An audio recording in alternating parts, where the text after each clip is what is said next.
ప్రభువైన యేసుక్రీస్తు నామంలో అందరికీ హృదయపూర్వక వందనములండి. యెషయా గ్రంథము 25వ అధ్యాయము. యెహోవా, నీవే నా దేవుడవు, నేను నిన్ను హెచ్చించెదను, నీ నామమును స్తుతించెదను. నీవు అద్భుతములు చేసితివి, సత్య స్వభావమును అనుసరించి నీవు పూర్వకాలమున చేసిన నీ ఆలోచనలు నెరవేర్చితివి.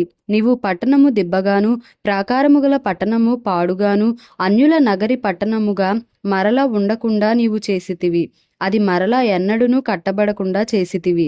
భీకరుల ఊపిరి గోడకు తగిలిన గాలి వానవలె ఉండగా నీవు బీదలకు శరణ్యముగా ఉంటివి. దరిద్రులకు కలిగిన శ్రమలో వారికి శరణ్యముగాను, గాలివాన తగులకుండా ఆశ్రయముగాను, వెట్ట తగులకుండా నీడగాను ఉంటివి. కాబట్టి బలిష్ఠులైన జనులు నిన్ను గనపరచెదరు, భీకర జనముల పట్టణస్థులు నీకు భయపడుదురు. ఎండిన దేశములో ఎండ వేడిమి అణగిపోవునట్లు నీవు అన్యుల ఘోషను అణచివేసితివి.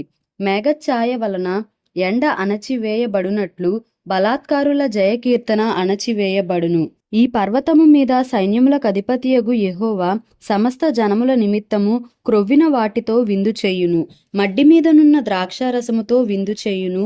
మూలుగు గల క్రొవ్విన వాటితో విందు చేయును. మడ్డి మీది నిర్మలమైన ద్రాక్షారసముతో విందు చేయును. సమస్త జనముల ముఖములను కప్పుచున్న ముసుకును, సమస్త జనముల మీద పరచబడిన తెరను ఈ పర్వతము మీద ఆయన తీసివేయును. మరెన్నడూనూ ఉండకుండా మరణమును ఆయన మ్రింగివేయును. ప్రభువైన యెహోవా ప్రతివాని ముఖము మీది బాష్ప బిందువులను తుడిచివేయును. భూమి మీద నుండి తన జనుల నిందను తీసివేయును. ఈలాగున జరుగునని యెహోవా సెలవిచ్చియున్నాడు. ఆ దినమున జనులు ఈలాగునందురు, ఇదిగో మనలను రక్షించునని మనము కనిపెట్టుకొని ఉన్న మన దేవుడు, మనము కనిపెట్టుకొనిన యెహోవా ఈయనే. ఆయన రక్షణను బట్టి సంతోషించి ఉత్సహింతము. యెహోవా హస్తము ఈ పర్వతము మీద నిలుచును. పెంటకుప్పలో వరిగడ్డి త్రొక్కబడునట్లు మోయాబీయులు తమ చోటనే త్రొక్కబడుదురు. ఈతగాండ్రు ఈదుటకు తమ చేతులను చాపునట్లు వారు దాని మధ్యను తమ చేతులను చాపుదురు. వారెన్ని తంత్రములు పన్నినను యెహోవా వారి గర్వమును అణచివేయును. మోయాబు, నీ ప్రాకారముల పొడవైన కోటలను ఆయన కృంగగొట్టును. వాటిని నేలకు అణగద్రొక్కి ధూళిపాలు చేయును. యెషయా గ్రంథము 26వ అధ్యాయము. ఆ దినమున యూదా దేశములో జనులు ఈ కీర్తన పాడుదురు. బలమైన పట్టణం ఒకటి మనకున్నది, రక్షణను దానికి ప్రాకారములుగాను బురుజులుగాను ఆయన నియమించియున్నాడు. సత్యమునాచరించు నీతిగల జనము ప్రవేశించున్నట్లు ద్వారములను తీయుడి. ఎవని మనస్సు నీ మీద ఆనుకొనునో వానిని నీవు పూర్ణశాంతి గల వానిగా కాపాడుదువు. ఏలయనగా అతడు నీ యందు విశ్వాసముంచియున్నాడు.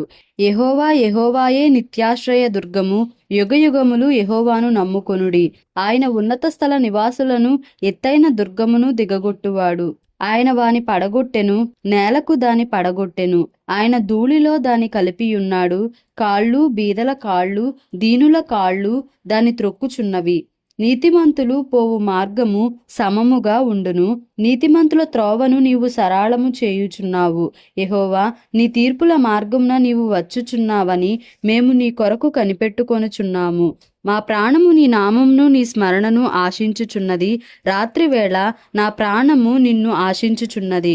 నాలోనున్న ఆత్మ ఆసక్తితో నిన్ను ఆశ్రయించుచున్నది. నీ తీర్పులు లోకమునకు రాగా లోక నివాసులు నీతిని నేర్చుకొందురు. దుష్టులకు దయ చూపినను వారు నీతిని నేర్చుకొనరు. వారు ధర్మక్షేత్రంలో నివసించినను యెహోవా మహాత్యము ఆలోచింపక అన్యాయము చేయుదురు. యెహోవా, నీ హస్తమెత్తబడి ఉన్నది గాని జనులు దాన్ని చూడనొల్లరు.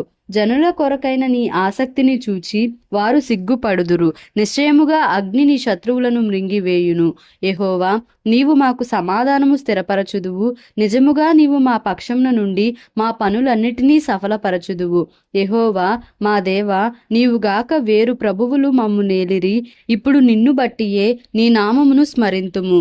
చచ్చిన వారు మరలా బ్రతుకరు, ప్రేతలు మరలా లేవరు. అందుచేతను నీవు వారిని దండించి నశింపజేసితివి. వారికను స్మరణకు రాకుండా నీవు వారిని తుడిచివేసితివి. యెహోవా, నీవు జనమును వృద్ధి చేసితివి, జనమును వృద్ధి చేసితివి. దేశము యొక్క సరిహద్దులను విశాలపరచి నిన్ను నీవు మహిమపరచుకొంటివి. యెహోవా, శ్రమలో వారు నిన్ను తలంచుకొనిరి. నీ శిక్ష వారి మీద పడినందున వారు విశేషముగా దీన ప్రార్థనలు చేసిరి. యెహోవా, ప్రసూతి కాలము సమీపింపగా గర్భవతి వేదన పడి కలిగిన వేదనల చేత మొర్రపెట్టునట్లు మేము నీ సన్నిధిలోనున్నాము. మేము గర్భము ధరించి వేదన పడితిమి, గాలిని కన్నట్టు ఉంటిమి. మేము లోకములో రక్షణ కలుగజేయకపోతిమి, లోకములో నివాసులు పుట్టలేదు. మృతులైన నీ వారు బ్రతుకుదురు, నా వారి శవములు సజీవములగును. మంటిలో పడియున్న వారలారా, మేల్కొని ఉత్సహించుడి. నీ మంచు ప్రకాశమానమైన మంచు భూమి తనలోని ప్రేతలను సజీవులనుగా చేయును. నా జనమా, ఇదిగో వారి దోషమును బట్టి భూనివాసులను శిక్షించుటకు యెహోవా తన నివాసములో నుండి వెడలి వచ్చుచున్నాడు. భూమి తన మీద చంపబడిన వారిని ఇకను కప్పకుండా తాను త్రాగిన రక్తమును బయలుపరచును. నీవు వెళ్ళి నీ అంతఃపురములలో ప్రవేశించుము. నీవు వెళ్ళి నీ తలుపులు వేసికొనుము. ఉగ్రత తీరిపోవు వరకు కొంచెము సేపు దాగియుండుము. యెషయా గ్రంథము 27వ అధ్యాయము.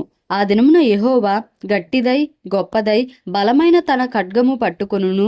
తీవ్ర సర్పమైన మకరమును వంకర సర్పమైన మకరమును ఆయన దండించును.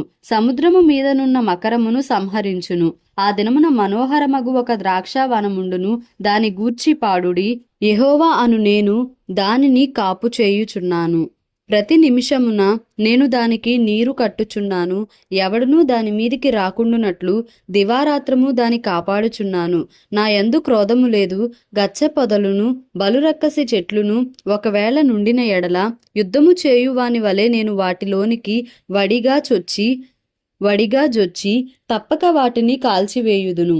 ఇలాగున జరగకుండునట్లు జనులు నన్ను ఆశ్రయింపవలెను, నాతో సమాధాన పడవలెను. వారు నాతో సమాధాన పడవలెను. రాబోవు దినములలో యాకోబు వేరుపారును, ఇశ్రాయేలు చిగిర్చి పూయును. వారు భూలోకమును ఫలభరితముగా చేయుదురు. అతని కొట్టిన వారిని ఆయన కొట్టినట్లు ఆయన అతని కొట్టెనా? అతని వలన చంపబడిన వారు చంపబడినట్లు అతడు చంపబడెన. నీవు దాని వెళ్ళగొట్టినప్పుడు మితముగా దానికి శిక్ష విధించితివి. తూర్పుగాలిని తెప్పించి కఠినమైన తుపాను చేత దాన్ని తొలగించితివి. కావున యాకోబు దోషమునకు ఈలాగున ప్రాయశ్చిత్తము చేయబడును. ఇదంతయు అతని పాప పరిహారమునకు కలుగు ఫలము. చిన్న భిన్నములుగా చేయబడు సున్నపు రాళ్ల వలె అతడు బలిపీఠపు రాళ్లన్నిటినీ కొట్టునప్పుడు దేవతా స్తంభము సూర్యదేవతా ప్రతిమలు ఇకను మరల లేవవు. ప్రాకారము గల పట్టణము నిర్జనమై అడవి వలె విడువబడును. విసర్జింపబడిన నివాస స్థలముగా నుండును. అక్కడ దూడలు మేసి పండుకొని దాని చెట్ల కొమ్మలను తినును. దాని కొమ్మలు ఎండినవై విరిచివేయబడును. స్త్రీలు వచ్చి వాటిని తగలబెట్టుదురు. వారు బుద్ధిగల జనులు కారు. వారిని సృజించిన వాడు వారి యందు జాలిపడడు. వారిని పుట్టించిన వాడు వారికి దయచూపడు. ఆ దినమున యూఫ్రటీసు నదీ ప్రవాహము మొదలుకొని ఐగుప్తు నది వరకు యెహోవా తన ధాన్యమును త్రొక్కును. ఇశ్రాయేలీయులారా, మీరు ఒకరినొకరు కలిసికొని కూర్చబడుదురు. ఆ దినమున పెద్ద బోర ఊదబడును. అష్షూరు దేశంలో నశింప సిద్ధమైన వారును ఐగుప్తు దేశంలో వెలివేయబడిన వారును వచ్చెదరు. యెరూషలేములోనున్న పరిశుద్ధ పర్వతమున యెహోవాకు నమస్కారము చేయుదురు. యెషయా గ్రంథము 28వ అధ్యాయము. త్రాగుబోతులగు ఎఫ్రాయిమీయుల అతిశయ కిరీటమునకు శ్రమ. వాడిపోవుచున్న పుష్పము వంటి వారి సుందర భూషణమునకు శ్రమ. ద్రాక్షారసము వలన కూలిపోయిన వారి ఫలవంతమైన లోయ తలమీదనున్న కిరీటమునకు శ్రమ. ఆలకించుడి, బల పరాక్రమములు గలవాడొకడు ప్రభువుకు ఉన్నాడు. ప్రచండమైన వడగండ్లును ప్రచండమైన జలముల ప్రవాహమును ప్రచండమైన వరదయు కొట్టివేయునట్లు ఆయన తన బలము చేత పడద్రోయువాడు. త్రాగుబోతులగు ఎఫ్రాయిమీయుల అతిశయ కిరీటము కాళ్లతో త్రొక్కబడును. ఫలవంతమైన లోయ తలమీదనున్న వాడిపోవు పుష్పము వంటి దాని సుందర భూషణము వసంతకాలము రాకమునుపు పండిన మొదటి అంజూరపు పండు వలె అగును. దాని కనుగొనువాడు దాని చూడగానే అది వాని చేతిలో పడిన వెంటనే అది మ్రింగివేయబడును. ఆ దినమున సైన్యములకు అధిపతియగు యెహోవా శేషించిన తన ప్రజలకు తానే భూషణ కిరీటముగా నుండును, సౌందర్యము గల మకుటముగా నుండును. ఆయన న్యాయపీఠము మీద కూర్చుండు వారికి తీర్పు తీర్చ నేర్పు ఆత్మగాను, గుమ్మమునొద్ద యుద్ధమును పారగొట్టు వారికి పరాక్రమం పుట్టించువాడుగాను ఉండును. అయితే వీరును ద్రాక్షారసము వలన సొక్కి సోలుదురు, మద్యము వలన తత్తరపడుదురు. యాజకులేమి ప్రవక్తలేమి అందరును మద్యము వలన సొక్కి సోలుదురు. ద్రాక్షారసము వారిని మృంగివేయుచున్నది, మద్యము వలన తత్తరపడుచున్నారు, దర్శనము కలుగునప్పుడు సోలుదురు, తీర్పు తీర్చు కాలమున తత్తరపడుదురు. వారి భోజనపు బల్లలన్నీయు వాంతితోనూ కల్మషములతోనూ నిండియున్నవి, అవి లేని చోటు లేదు. వాడు ఎవరికి విద్య నేర్పును? ఎవరికి వర్తమానము తెలియజేయును? తల్లిపాలు విడిచిన వారిక, చన్ను విడిచిన వారిక? ఆజ్ఞ వెంబడి ఆజ్ఞ, ఆజ్ఞ వెంబడి ఆజ్ఞ, సూత్రము వెంబడి సూత్రము, సూత్రము వెంబడి సూత్రము, కొంత ఇచ్చట కొంత అచ్చట చెప్పుచున్నాడని వారనుకొందురు. నిజమే, అలసిన వానికి నెమ్మది కలుగజేయుడి, ఇదే నెమ్మది, ఇదే విశ్రాంతి అని చెప్పినవాడు నత్తివారి పెదవుల చేతను అన్య భాషతోనూ ఈ జనులతో మాటలాడుచున్నాడు. అయినను వారు విననొల్లరైరి. కావున వారు వెళ్ళి వెనుకకు మొగ్గి విరుగబడి చిక్కుబడి పట్టబడునట్లు ఆజ్ఞ వెంబడి ఆజ్ఞ, ఆజ్ఞ వెంబడి ఆజ్ఞ, సూత్రము వెంబడి సూత్రము, సూత్రము వెంబడి సూత్రము, కొంత ఇచ్చట కొంత అచ్చట యెహోవా వాక్యము మీకు వచ్చును. కాబట్టి యెరూషలేములోనున్న ఈ జనులను ఏలు అపహాసకులారా, యెహోవా వాక్యము వినుడి. మేము మరణముతో నిబంధన చేసుకొంటిమి, పాతాళముతో ఏకమైతిమి. ఉపద్రవము ప్రవాహము వలె వడిగా దాటునప్పుడు అది మా యొద్దకు రాదు. అబద్ధములను మాకు ఆశ్రయముగా చేసుకొంటిమి, మాయ క్రింద దాగియున్నాము అని మీరు చెప్పుకొనుచున్నారే.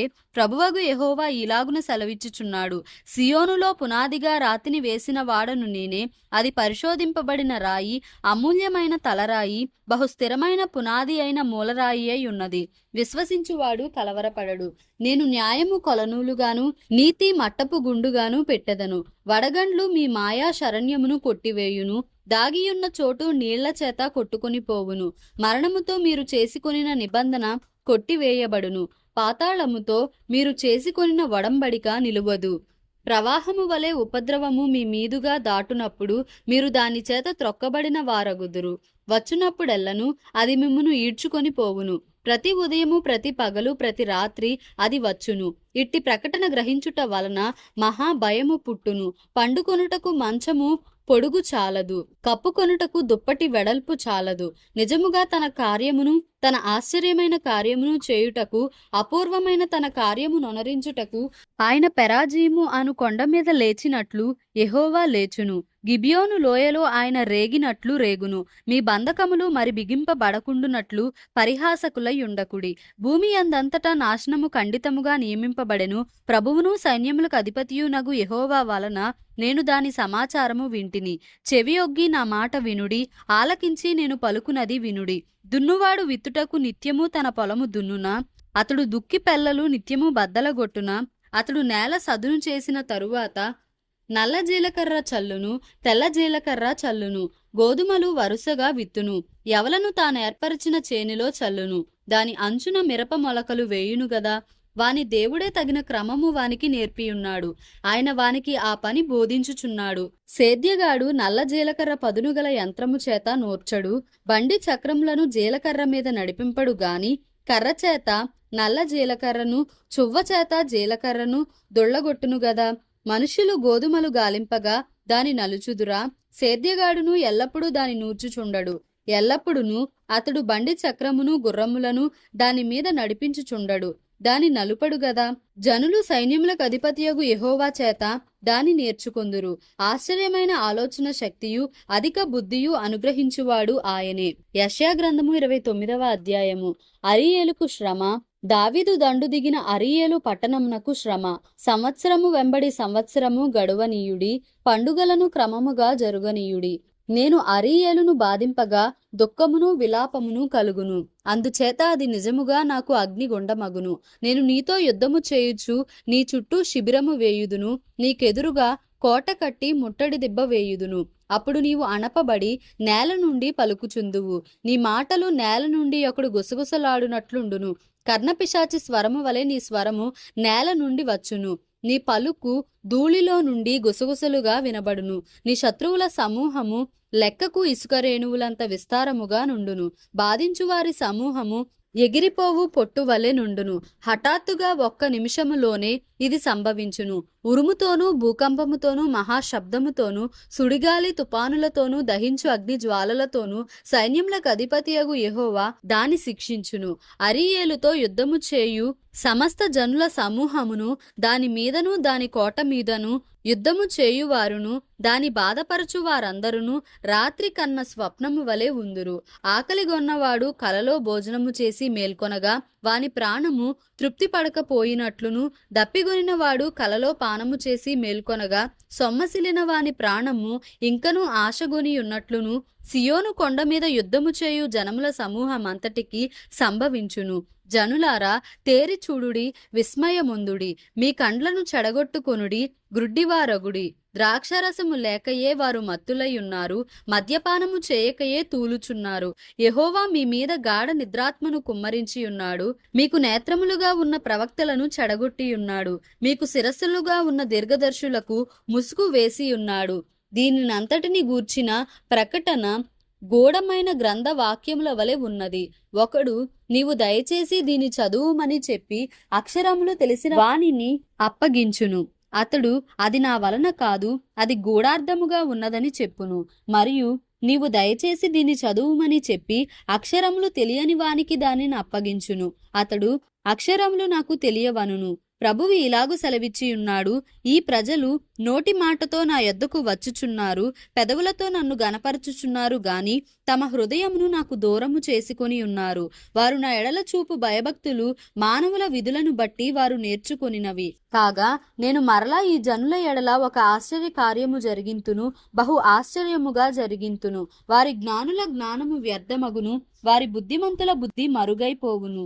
తమ ఆలోచనలు యెహోవాకు కనబడకుండా లోలోపల వాటిని మరుగు చేయ జూచువారికి శ్రమ. మమ్మునెవరు చూచెదరు, మా పని ఎవరికి తెలియను అనుకొని చీకటిలో తమ క్రియలు జరిగించు వారికి శ్రమ. అయ్యో, మీరెంత మూర్ఖులు! కుమ్మరికిని మంటికిని భేదము లేదని ఎంచదగునా? చేయబడిన వస్తువు దాని చేసిన వారి గూర్చి ఇతడు నన్ను చేయలేదనవచ్చునా? రూపింపబడిన వస్తువు రూపించిన వాని గూర్చి ఇతనికి బుద్ధి లేదనవచ్చునా? ఇకను కొద్ది కాలమైన తరువాతనే గదా లెబానోను ప్రదేశము ఫలవంతమైన పొలమగును, ఫలవంతమైన పొలము వనమని ఎంచబడును. ఆ దినమున చెవిటివారు గ్రంథవాక్యములు విందురు, అంధకారము కలిగినను గాఢాంధకారము కలిగినను గ్రుడ్డివారు కన్నులారా చూచెదరు. యెహోవా యందు దీనులకు కలుగు సంతోషము అధికమగును. మనుషులలో బేదలు ఇశ్రాయేలు యొక్క పరిశుద్ధ దేవుని యందు ఆనందించెదరు. బలాత్కారులు లేకపోవుదురు, పరిహాసకులు నశించెదరు. కీడు చేయ యత్నించుచు ఒక్క వ్యాజ్యమును బట్టి ఇతరులను పాపులనుగా చేయుచు గుమ్మములో తమ్మును గద్దించు వానిని పట్టుకొనవలెనని ఉరినొడ్డుచు మాయ మాటల చేత నీతిమంతుని పడద్రోయువారు నరకబడుదురు. అందుచేతను అబ్రాహామును విమోచించిన యెహోవా యాకోబు కుటుంబమును గూర్చి ఇలాగు సెలవిచ్చుచున్నాడు, ఇక మీదట యాకోబు సిగ్గుపడడు, ఇక మీదట అతని ముఖము తెల్లబారదు. అతని సంతానపు వారు తమ మధ్య నేను చేయు కార్యమును చూచునప్పుడు నా నామమును పరిశుద్ధపరచుదురు. యాకోబు పరిశుద్ధ దేవుని పరిశుద్ధపరచుదురు. ఇశ్రాయేలు దేవునికి భయపడుదురు. చంచల బుద్ధి గలవారు వివేకులగుదురు, సనగువారు ఉపదేశమునకు లోబడుదురు. దేవుడి పరిశుద్ధ వాక్యమును మన వినికిడిలో దీవించి ఆశీర్వదించునుగాక. ఆమేన్. Please like, share and subscribe for more videos.